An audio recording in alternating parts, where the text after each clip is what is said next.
हमारे गुजरात के यशस्वी मुख्यमंत्री श्री भूपेंद्र भाई पटेल, सूचना एवं प्रसारण मंत्री, बहुत ही डायनेमिक लीडर हैं हमारे साउथ, मिस्टर एल मुरुगन जी, यहां उपस्थित सभी सम्मानित देवियों व सज्जनों, जैसा हमारे मुख्यमंत्री भूपेंद्र भाई ने बतलाया और हमारे एल मुरुगन जी ने भी बतलाया, मोदी एट 20 इसके गुजराती संस्करण का आज विमोचन हुआ है। वैसे जिस समय यह पुस्तक छपी थी उस समय आज के हमारे प्रधानमंत्री मोदी जी के मुख्यमंत्री प्रधानमंत्री के रूप में काम करते हुए 20 वर्षों का समय गुजरा, लेकिन गुजराती संस्करण जो यहां पर उसका विमोचन कर रहे हैं, तो मोदी एट 20 की जगह मोदी एट 21। यह संयोग देखिए, गुजराती संस्करण का विमोचन करने का अवसर मुझे ही प्राप्त। अभी राष्ट्रीय रक्षा विश्वविद्यालय के दीक्षांत समारोह कन्वोकेशन को एड्रेस करने के बाद सीधे मैं आया हूं और आधे घंटे के बाद आप सबके बीच यहां पर मैं मौजूद हूं। कभी कभी मैं सोचता हूं कि ये सब संयोग क्यों बनते हैं, गुजरात के साथ हमारा क्या रिश्ता। बराबर हमारे दिमाग में एक बात आती है कि भले ही मैं गुजरात में नहीं पैदा हुआ, भले ही मैं गुजरात की मिट्टी में खेल कूद कर बड़ा नहीं हुआ, लेकिन मेरी मां का नाम गुजराती देवी है।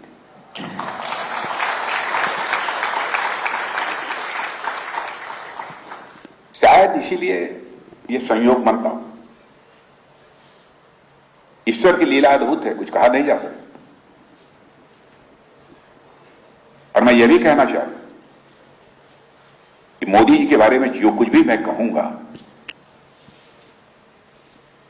वो अतिशयोक्तिपूर्ण नहीं होगा। जो कुछ उन्होंने काम किया है इसका एग्जैगरेशन नहीं हो। मैं सोच रहा था कि पहले मैं एक्सटेम्पोर्ड जैसे जनरल भाषण होता है वैसे जाकर मैं बोल दूं, लेकिन मुझे लगा जब तक कुछ पॉइंट्स लेकर लोगों के सामने मैं नहीं बोलूंगा तब पुस्तक के विमोचन में उस पुस्तक के साथ वह जस्टिस नहीं होती। इसलिए सामान्यतः पुस्तकों के विमोचन में पॉइंट्स लेकर ही हमको बोलना चाहिए। मैं मोदी जी के बारे में कह सकता हूं, अब वह केवल प्रधानमंत्री ही नहीं है बल्कि या जननेता ही नहीं, मैं कह सकता हूं देश के सांस्कृतिक पुनर्जागरण के प्रतीक हैं।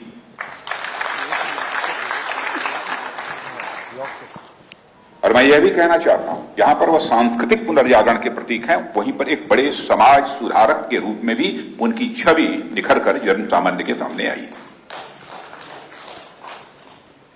मैं जानता हूं कि हमारे पॉलिटिकल अपोनेंट कहेंगे कैसे, कई बेटी पढ़ाओ, सफाई कर्मियों का पांव धोना, जाकर अपने हाथ से जूठे पत्तल उठाना, बोतल उठाना, एक नहीं ऐसे 15-20 कार्यक्रम तो उन्होंने अपने हाथ में ली। या कोई सामान्य व्यक्ति नहीं कर, यह दिखावे के लिए भी नहीं किया जा सकता। कहीं ना कहीं मन के अंदर कोई ऐसा भाव होना चाहिए, वही व्यक्ति इस काम को कर सकता है, सभी नहीं कर सकता। लेकिन मैं जानता हूं कि राजनीतिक क्षेत्र में कोई काम करने वाला व्यक्ति होगा तो आप चाहे जो भी कही,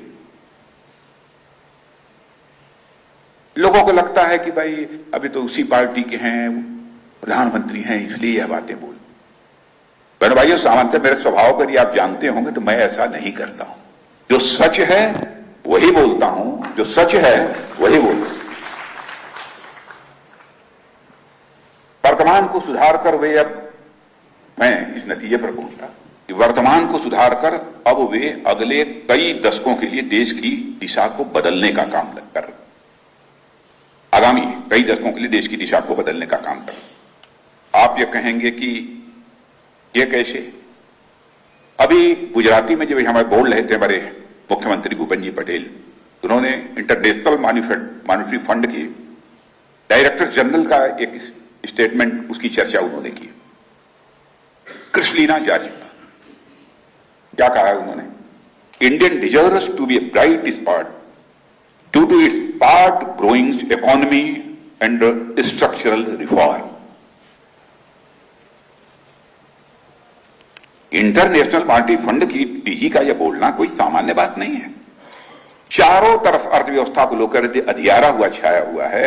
यदि कहीं पर रोशनी यदि दिखाई देती है तो भारत में रोशनी दिखाई देती है, भारत की अर्थव्यवस्था में रोशनी दिखाई देती है। यह कोई छोटी बात नहीं है। अब हमारे मोदी जी कई दशकों के लिए देश की दिशा बदलने का काम कर रहे हैं, यानी भविष्य। अपने गवर्नेंस और फैसलों से वे भारत के भविष्य के नियंता बने। वे भारत के वर्तमान के लिए नहीं, बल्कि मैं कहूंगा भारत के भविष्य के लिए इस समय काम कर रहे हैं। वर्तमान के लिए तो करते ही हैं, भविष्य के लिए भी काम कर रहे हैं। और मित्रों, मोदी जी इतिहास की एक ऐसी लकीर है जो देश के राजनीतिक इतिहास में पहली बार उकेरी गई है। उकेरी गई का मतलब समझते हैं? गुजरात के लोग समझते हैं उकेरी गई है? अब पहली बार यह उकेरी गई है, तो आखिर यह मोदी मैजिक नहीं है तो क्या है? यदि कोई मोदी मैजिक कहता है तो इस पर लोगों को आपत्ति क्यों होती? मैंने पहले भी जब कहा तो लोगों को आश्चर्य हुआ कि राजनाथ जी ऐसा कह रहे।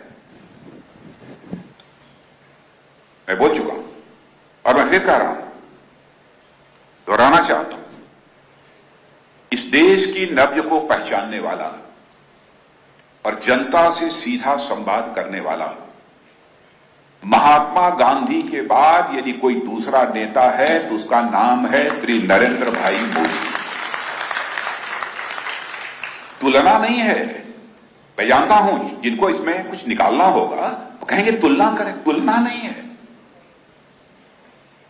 जो नेतृत्व हुए हैं बात के, उनकी बात मैं कर रहा हूं।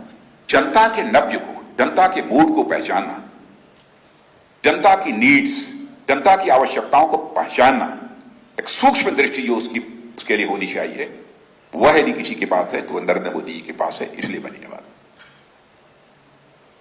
महात्मा गांधी ने देश के करोड़ों लोगों को आजादी के आंदोलन से जोड़ा। अब मोदी जी ने क्या किया? नरेंद्र मोदी ने देश के विकास और सांस्कृतिक पुनर्जागरण से देश के आम लोगों को जोड़ा। यही मोदी मैजिक, यही मोदी मैजिक। और नरेंद्र मोदी एक ऐसे अनोखे नेता हैं जो देश में ध्वंस से नहीं बल्कि अपनी क्रिएटिविटी, सृजनात्मकता, रचनात्मकता से बदलाव की अलग रोशनी जगाते रहे। वे अपनी रचनात्मकता से देश में सांस्कृतिक पुनर्जागरण का अभियान इस समय छेड़े हुए। आप कहेंगे कैसे? सोमनाथ देख लीजिए, भव्य स्वरूप किसने दिया है? फिर आइए केदारनाथ देख लीजिए, फिर आइए अयोध्या देख लीजिए, भव्य राम का मंदिर। देखा होगा कि टेलीविजन पर चल रहा था कि कैसा स्वरूप है, कैसा बन रहा है। काशी चले जाइए, काशी विश्वनाथ, सोचा था आपने ऐसा काशी विश्वनाथ मंदिर? और महाकाल का बदलता हुआ दिव्य और भव्य स्वरूप उज्जैन में आपने देखा। यह देश के सांस्कृतिक पुनर्जागरण की मिसाल नहीं है तो क्या है? जो लोग मोदी जी की आलोचना करने वाले लोग हैं, उनसे मैं इस सवाल को पूछना चाहता हूं, इसे क्या कहें? क्या इसे वोट बैंक की पॉलिटिक्स कहें? क्या कहना चाहिए? दूसरी चीज, एक जमाना था जब नेता आंदोलनों से पैदा हो, फिर नेता कुछ ऐसे भी पैदा हुए जो जातीय गोलबंदी के आधार पर कुछ जातियों के नेता बने। नेता गढ़ने वाले आंदोलन बंद हो गए और जातीय गोलबंदी से जन्मे नेताओं की एक अपनी सीमा होती है, एक हद तक ही वह जा सकती है। इस दौर में नरेंद्र मोदी इकलौते नेता हैं जो लोक इच्छा से सत्ता के शिखर पर है। लोक इच्छा से सत्ता के शिखर, हमारी कृपा से नहीं है, आपकी कृपा से नहीं है, जन सामान्य लोक इच्छा से, उसके कारण सत्ता की वो शिखर। और मित्रों, जब देश भ्रष्टाचार में खौल रहा था और कुशासन का चौतरफा बोलबाला था, लोगों की उम्मीदें उफान मार रही थी, होना चाहिए, तो उसे नरेंद्र मोदी मिल गए।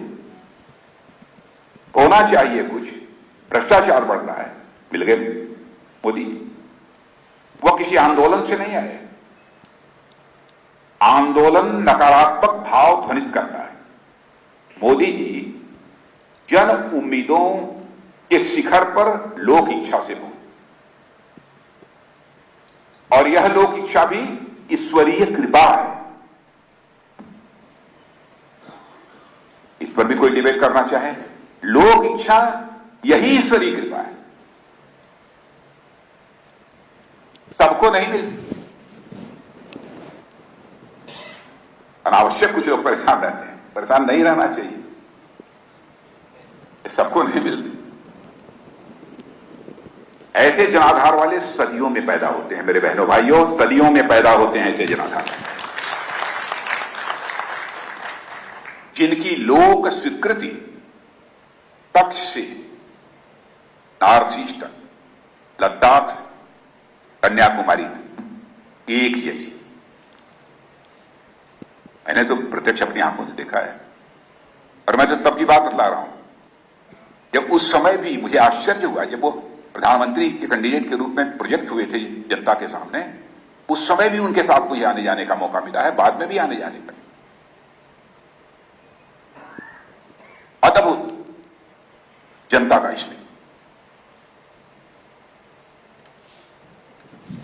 और इतिहास ऐसे नेता का मूल्यांकन उसके निर्णयों, प्रयोगों और सुधारों से करता है। मोदी जी का भी करेगा, कर रहा है और करेगा, क्योंकि मोदी जी ने भारतीय राजनीति में विचार, संवाद, प्रक्रिया, विमर्श और पहचान सब कुछ बदल दिया है। करीब 450 देखते देखते देश अलग तरह से अब सोचने लगे। सोच के अर्थ और आयाम या डायमेंशन ही बदल गए।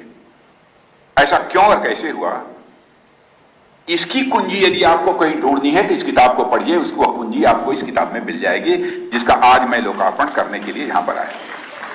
इसीलिए मैं आपसे कहने आया हूं कि इस किताब को पढ़िए, गुजराती जो संस्था। और नरेंद्र मोदी जी इस देश के पहले प्रधानमंत्री हैं जो प्रधानमंत्री बनने से पहले कई वर्षों तक किसी राज्य के मुख्यमंत्री रहे। यानी प्रधानमंत्री के तौर पर 8 साल और मुख्यमंत्री के तौर पर 12 साल। इन 20 साल की सुशासन यात्रा का लोखा जोखा प्रस्तुत करती है यह किताब Modi at 20, dreams meet delivery. इस किताब में देश की जानी मानी 22 हस्तियों के लेख, आपने कुछ हस्तियों के यहां पर व्यूज, उनके विचार को आपने सुना है, जिन्होंने उन कारणों का पता लगाया कि कैसे भारतीय राजनीति में मोदी जी का उदय एक धूमकेतु की तरह हुआ। धूमकेतु जानते हैं ना, गुजरात के लोग नहीं जानते धूमकेतु। और वे अगले 20 सालों में एक फेनोमेनन यानी परिघटना बन गए। इस सच्चाई को भी स्वीकार करना। करीब 450 पेज की यह पुस्तक 5 खंडों में विभाजित, 400 पेज की यह पुस्तक 5 खंडों में विभाजित, जिसमें मोदी जी के सामाजिक राजनीतिक प्रभाव, आर्थिक नीतियों, शासन की शैली और उनकी वैश्विक अपील पर एक विस्तार पूर्वक चर्चा की गई। लिखने वाले या तो मोदी जी के साथ दशकों से काम करने वाले राजनेता हैं, अमित भाई ने भी लिखा है, या अपने अपने विषय के विश्लेषक लोग हैं। दीपेंद्र मिश्रा जी ने भी लिखा, जो कि उनके साथ लगभग 6-7 वर्षों तक लगातार प्रिंसिपल सेक्रेटरी के रूप में उन्होंने काम किया।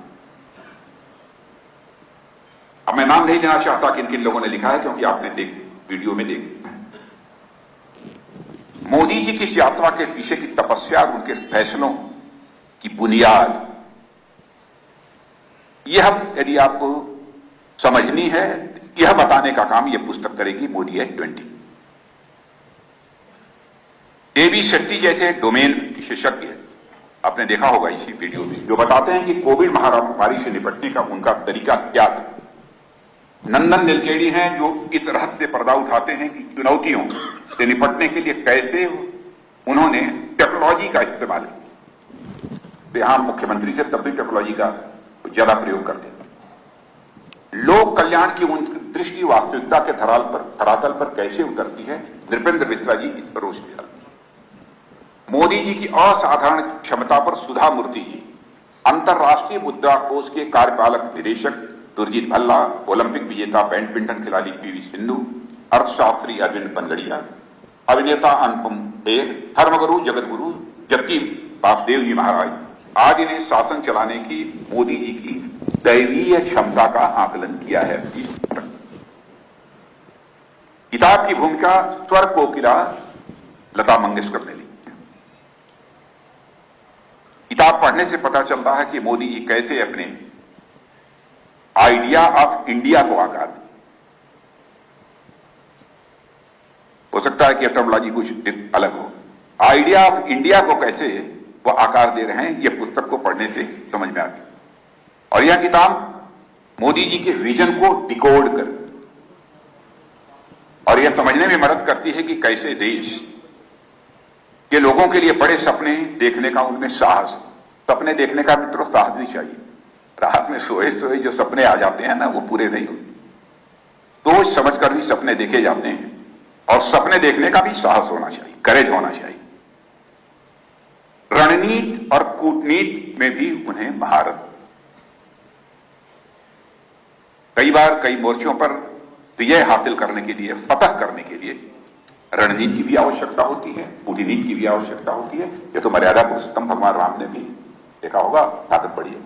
जहां रणनीति की जरूरत पड़ी है रणनीति, जहां कूटनीति की जरूरत पड़ी है कूटनीति। रास्ता क्या है?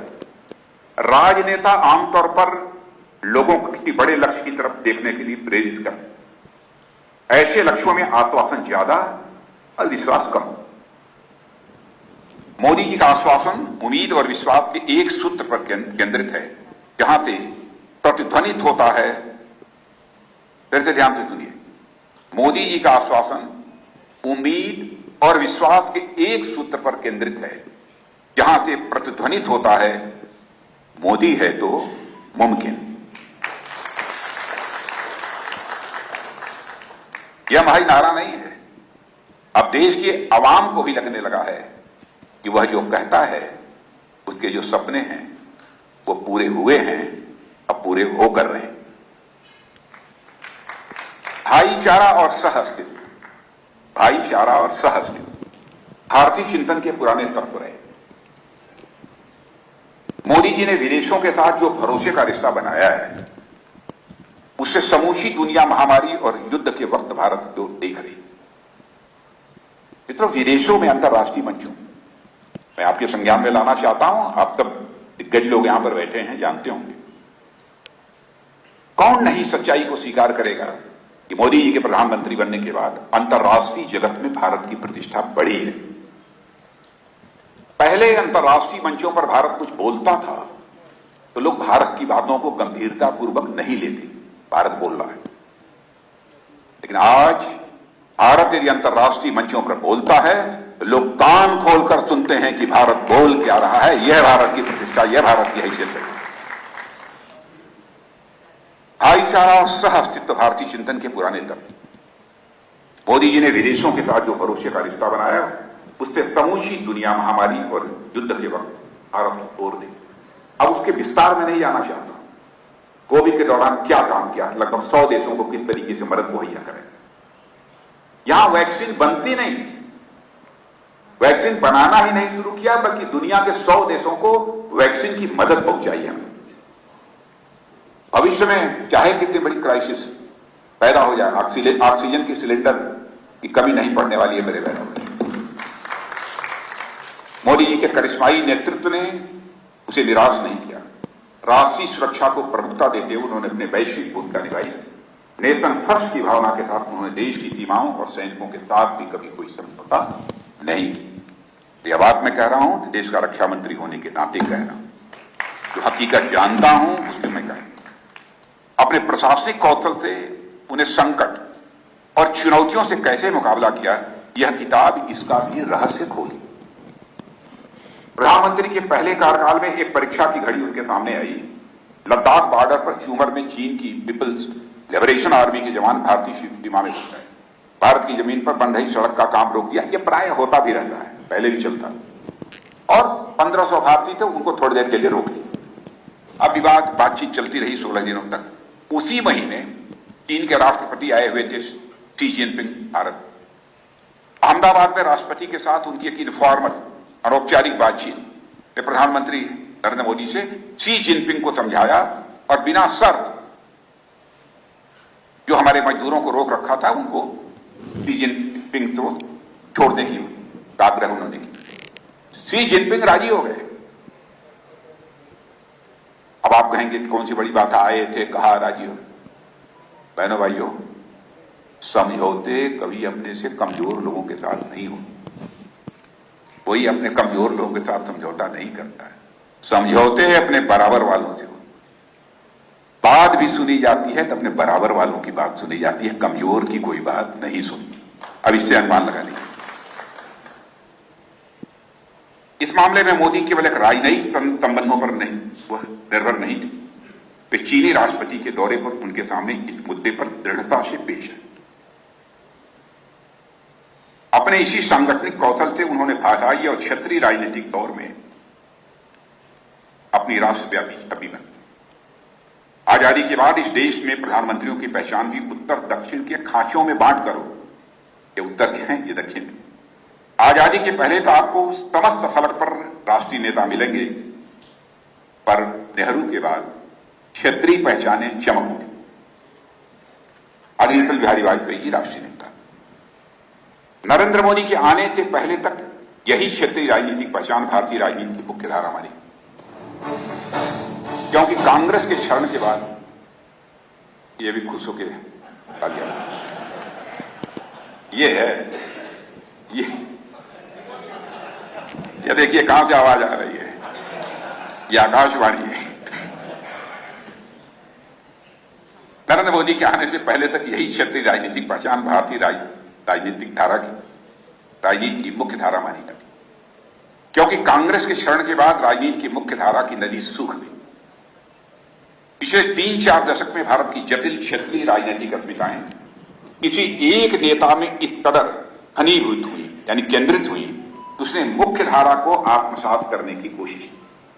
पर नरेंद्र मोदी ने इस शून्य को खत्म किया।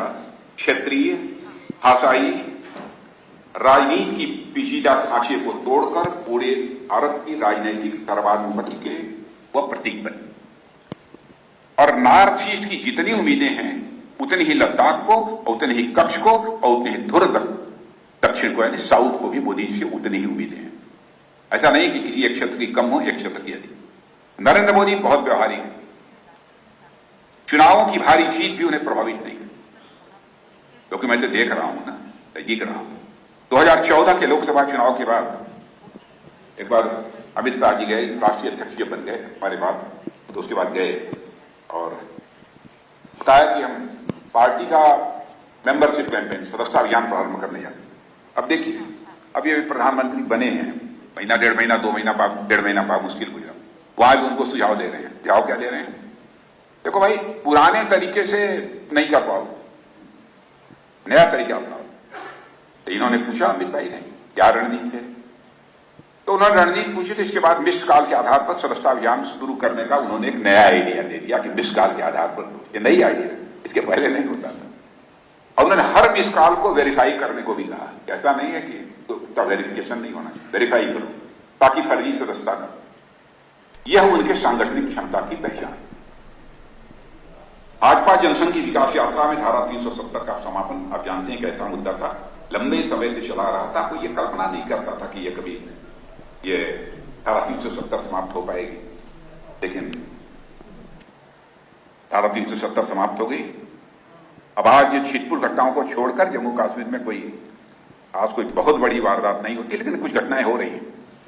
थोड़ा समय लगेगा लेकिन वो भी ठीक हो जाएगा। तो बीमारी बहुत लंबी थोड़ा समय तो लगेगा ना, लेकिन काफी हद तक रिकूप कर गया है जम्मू का। आतंकवाद के खिलाफ प्रधानमंत्री श्री नरेंद्र मोदी के भारत के रवैये को डिजाइन और रीडिफाइन, आतंकवाद के मुद्दे पर भारत का क्या रवैया होना चाहिए, इसको रीडिजाइन किया है और रीडिफाइन। तो आप सुन रहे थे रक्षा मंत्री राजनाथ सिंह को, जो कि गुजरात में एक कार्यक्रम में संबोधित कर रहे थे। वो साफ तौर से इस बात का जिक्र कर रहे थे प्रधानमंत्री मोदी के ऊपर किताब जो लिखी गई है उसमें किस प्रकार के संस्मरण है।